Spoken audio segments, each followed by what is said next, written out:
everyone, and welcome to Creative Concepts, which is part of Stratford at Home. My name is Kate Hennig. I'll introduce myself in a little minute, and I'll introduce our special guest today as well. But first, I want to acknowledge the land and the territory that the Stratford Festival occupies today. I want to acknowledge that the land is governed by two different treaties or agreements. One is the Dish with One Spoon Wampum Belt Agreement, and one is the Treaty 29, which is the Huron Tract Agreement. And mostly I want to acknowledge the storytellers of the land. I think about the European traditions of oral history. I think of Homer, and I think of whoever wrote Beowulf. And I think of those traditions having been passed down to us. And I think of being just as interested in the stories of Beaver and of Raven. And I want to encourage us to take those stories in as well. I want to really welcome now Alexa Alice Joubin. Hi, Alexa. Hi, how are you? I'm very well. It's really great to see you today. Alexa teaches English in the department at George Washington University, where she co-founded the Digital Humanities Institute. And at MIT, she is the co-founder and co-director of the Open Access Global Shakespeare Digital Performance Archive.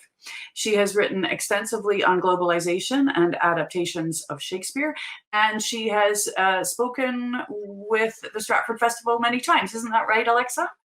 Yes, I've always enjoyed speaking to audiences at the festival. Too bad this year nothing's taking place in person, but it's a privilege to meet all of you virtually. Yeah, it is sad, isn't it? I know. I miss all sitting in the studio and having the amazing energy of all of the audience around us. However, we will get back to that at some point.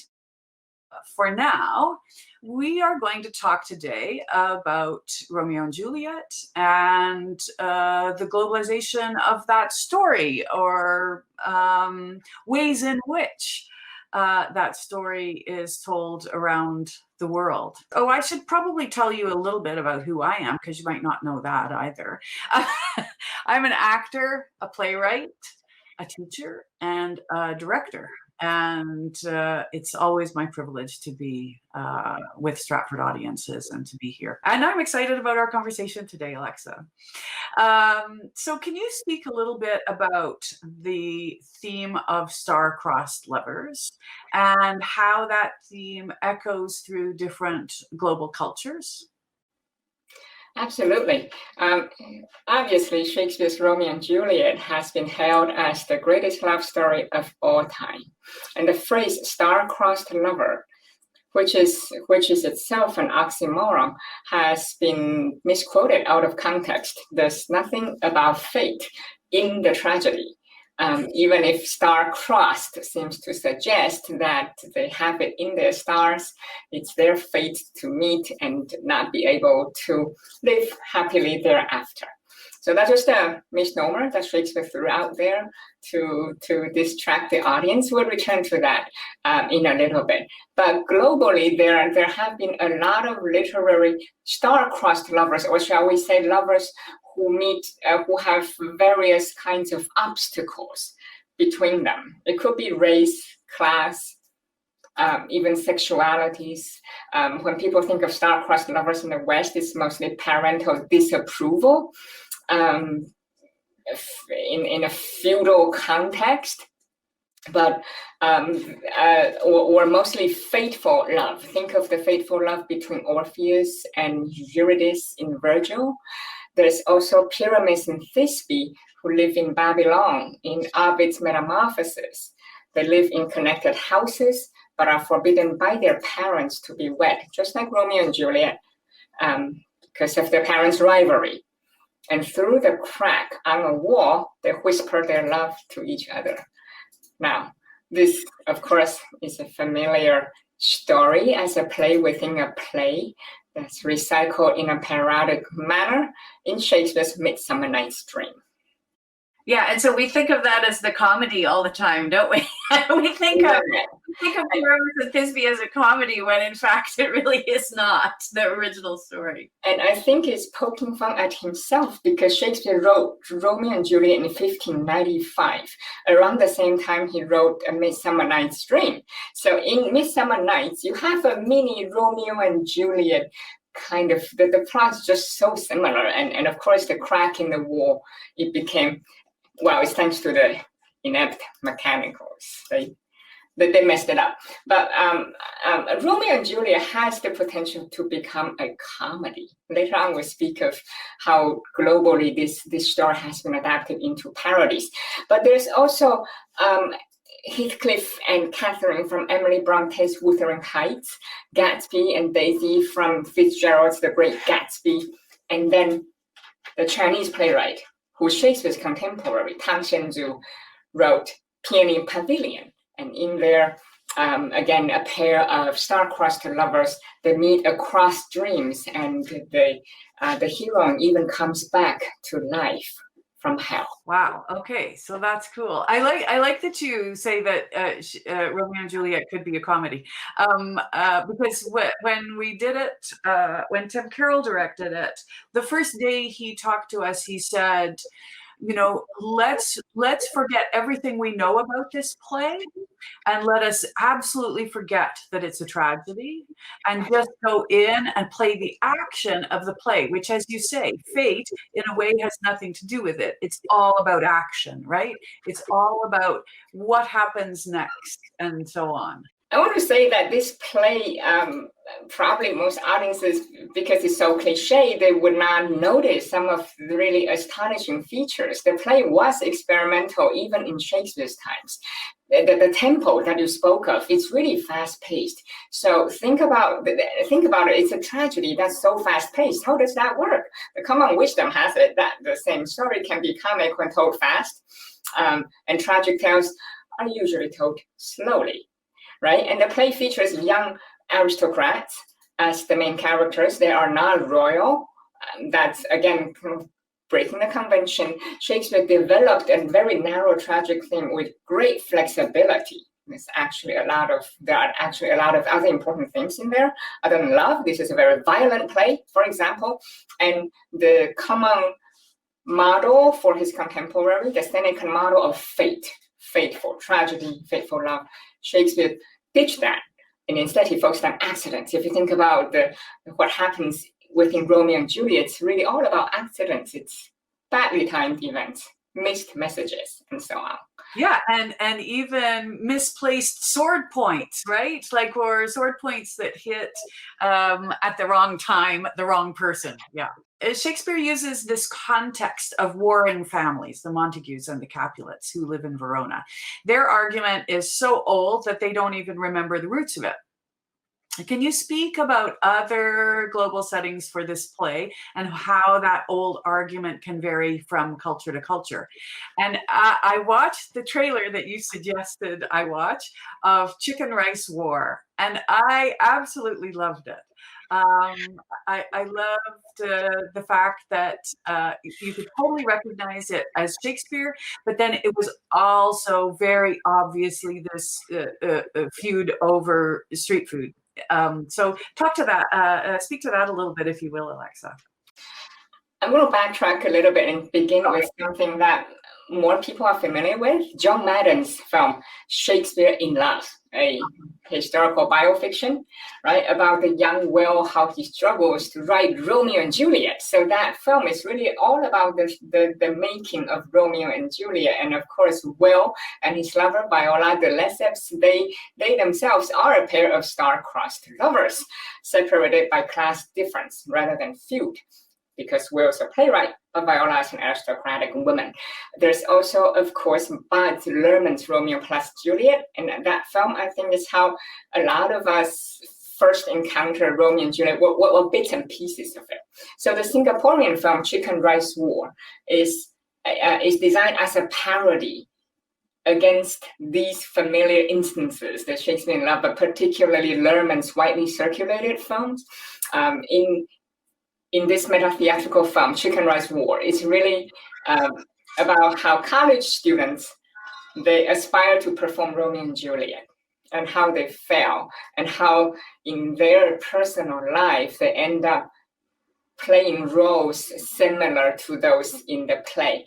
That's a common genre in global Shakespeare adaptations. You will see a lot of retelling of the story. The stories are too familiar, and so they begin to put a spin on it. The Singaporean film trivializes the feud in Romeo and Juliet by reducing the generational dispute between the aristocratic Montague and Capulet families to the rivalry between the Wong and Chan families, who run chicken rice stores next to each other. So they're commercial rivals, and they are located in this place called a hawker center in Singapore.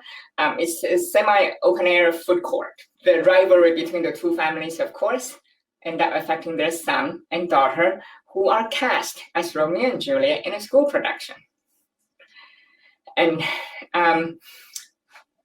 they end up playing the titular character, though not without struggle. My favorite moment is how the boy asks the drama coach if he could play Romeo. Nick, meanwhile, who's Eurasian, who's already taken that role. And so the girl playing Juliet, pushes back and asks rhetorically, this boy, do you think you look like Leonardo DiCaprio? Nick, on the other hand, looks like Leonardo DiCaprio. That's why he's Romeo. And so that's a very pointed parody at Lerman and the global youth culture that it has come to represent. So we have two families here, both alike in indignity, unfortunately, and they engage in mutual sabotage. So everything's been trivialized. They engage in mutual sabotage, such as planting roaches and mice in each other's kitchens before a hygiene inspection. They go to elaborate efforts to guard secret family recipes. They speak in code words. And all of this is play for laughs. But if you're familiar with even bits and pieces of Romeo and Juliet, you begin to recognize how the film is so clever in not just giving us a staging of the play, but actually how in real life they struggle. And here the feud is interpreted as class difference, and is articulated through uses of accents and dialects and languages. The chorus is another really striking feature.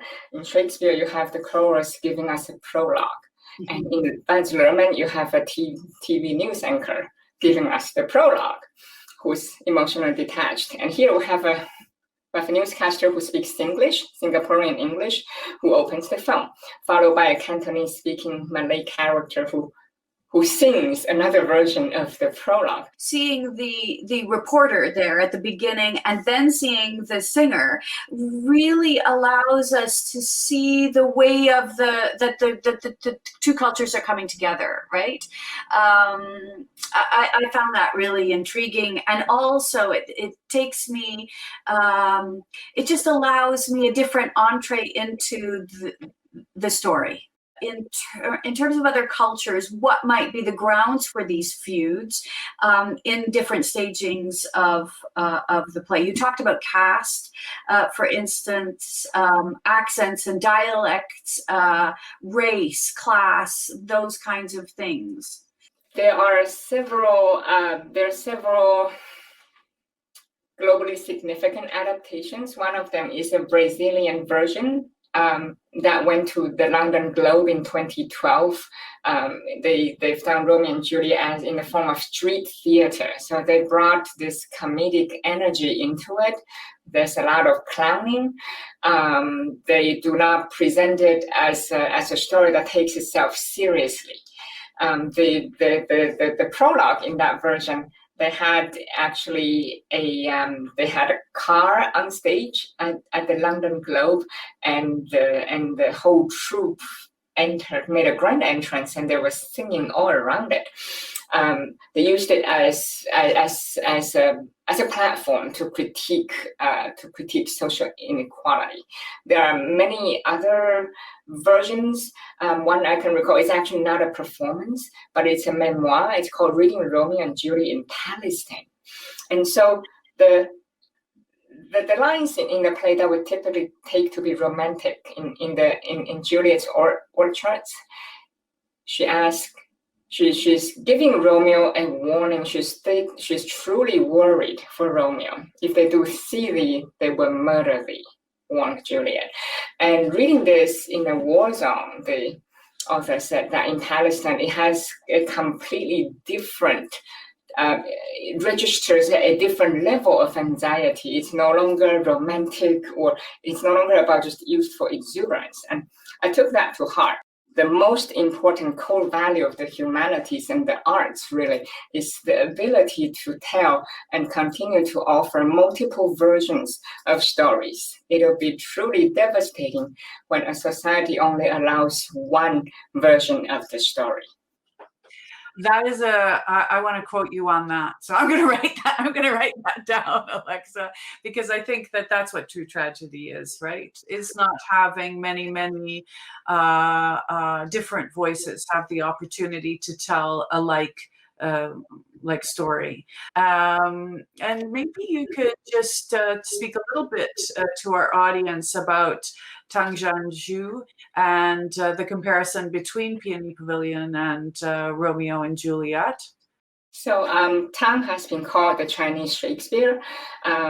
He wrote Peony Pavilion in 1598. Shakespeare wrote Romeo and Juliet in 1595. There's no historical evidence that they actually met or had an opportunity to read each other. And it's quite an amazing case of intercontinental resonances despite the lack of actual contact. Peony Pavilion is an extraordinary piece of more than 45 acts. Imagine that. And if you're to perform the entire play, it'll take 2 days at least, 8 hours a day. A year ago, the government of Tang's birthplace and Shakespeare's birthplace in Stratford upon Avon, they came together and built an actual pavilion called the Peony Pavilion. Oh, that's cool. It's a reference to this play, and they've erected it and in the center of Stratford upon Avon. So if you go there, now you're going to be able to see this. I haven't been able to see it because the pandemic hit. And that play deals a lot with dreams, and there's some supernatural elements. I was fascinated by the female agency. Kate, you're talking a little bit about Juliet's agency earlier. So in this play, the heroine is named Du Liniang. So Du, the daughter of a Southern Song Dynasty bureaucrat, she meets her lover in her dream. Afterwards, she keeps thinking about him. Eventually, she dies from love sickness of missing the young scholar.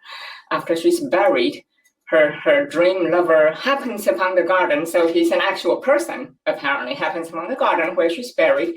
He sees her portrait and falls in love with her. And typical to a lot of East Asian narratives, Miss Du appears as a ghost.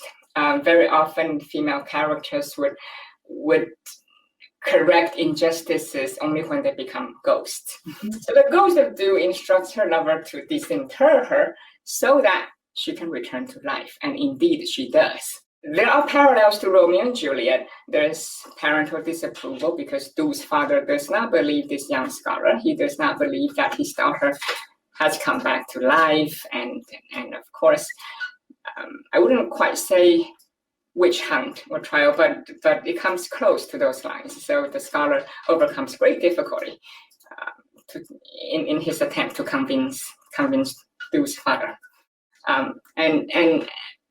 It's just fascinating to see these global resonances without actual direct influences. And these two plays, they were written 3 years apart on two completely different continents that are so diametrically opposed, and yet they dig to the core of human nature, I suppose, the pursuit of happiness and whether they are star-crossed or crossed by parents, these lovers, at great cost, they wanted to spend their life together.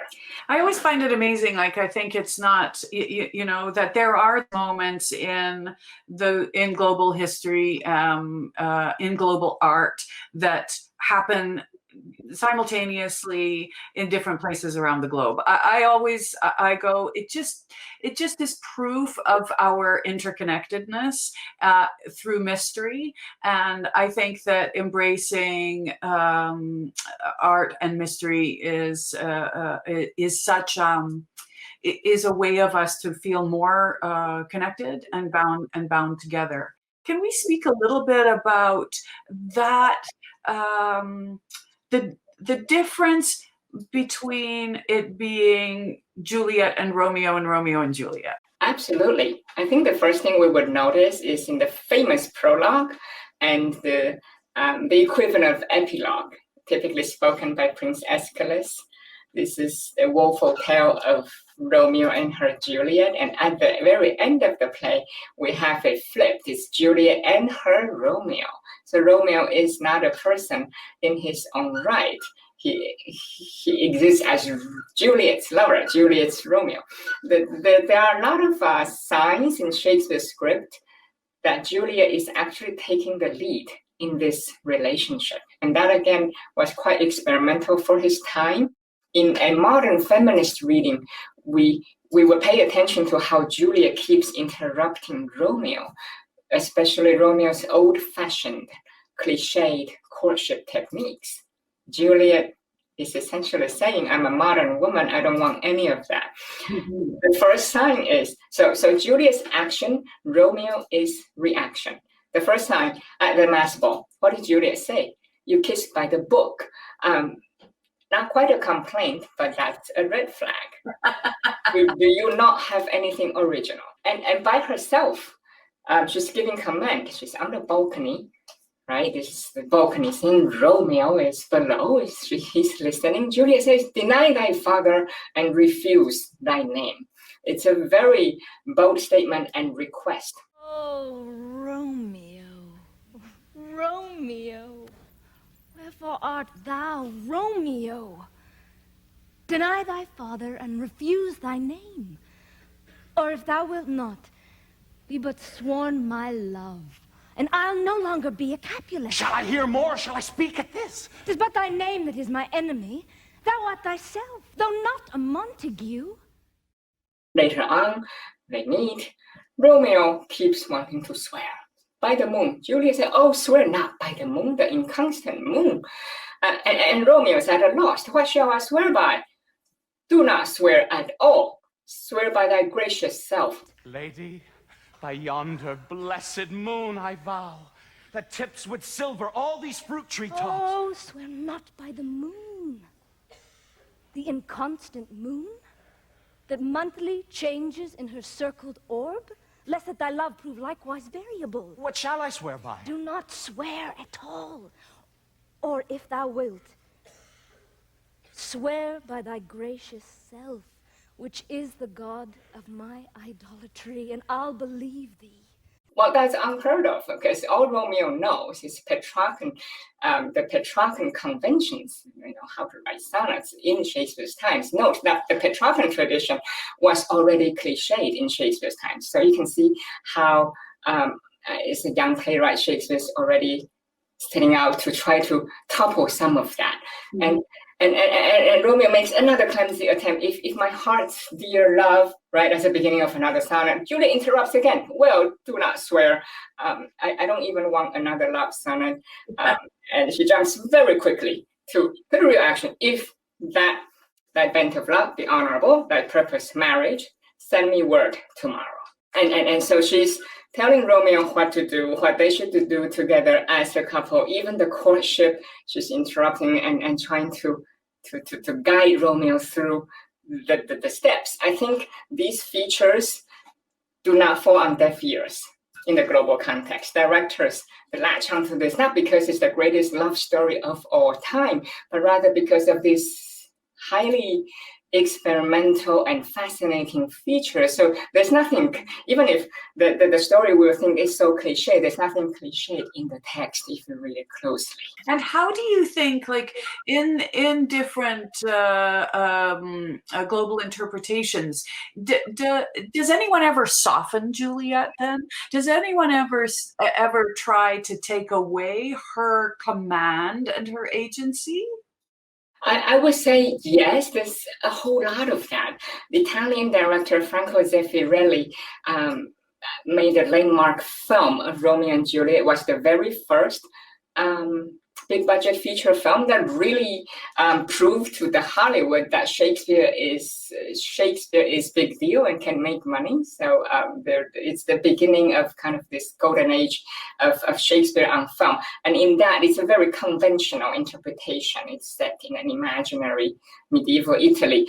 I do want to mention an instance where they actually amplify Juliet's energy. There's this cliche of my sassy girlfriend, that there's actually an American remake of that film, which is based on a Korean television series. So it's the stereotype of a spoiled girl who's rude and stands up for herself, and they cast Juliet in that kind of sassy girl figure, and I find that really interesting. Romeo, again, Juliet is action and Romeo is reaction. When the play toured to London, some critics, Western critics, were confused, and they were troubled by the scene where Romeo's chasing Juliet around under a giant blanket on center stage. He can't even manage to remove one sock of her. So she's verbally dominant, physically fierce, and I thought that's an interesting extreme compared to the other extreme of softening Juliet. But what was she like in the production that you were in? I would say she followed the text, right? She really, really followed the text, and the text gives Juliet agency. The text gives Juliet strength. The text does it all. As much as I hate to call our conversation to an end, is there anything just as a closer that you would like to add, that you feel like, oh no, but I have to say this? I would like to invite everyone to check out all the global Romeo and Juliet on MIT Global Shakespeare's. That is globalshakespeare.org. That's fantastic. Thank you so much. Thanks for this conversation. It's been so great to meet you and to engage with you. Unfortunately, on this platform, well, maybe not unfortunately. You know what? The platform gives us other things, right? So I'm really fortunate just to be here, and to thank once again the Stratford audiences who are watching Stratfest at home. Thank you to the folks at Stratford for allowing us to have this conversation. Hope you really enjoy the film of Romeo and Juliet that's going to be available for you. That's Creative Concepts for today. Thank you. Wonderful. Thank you.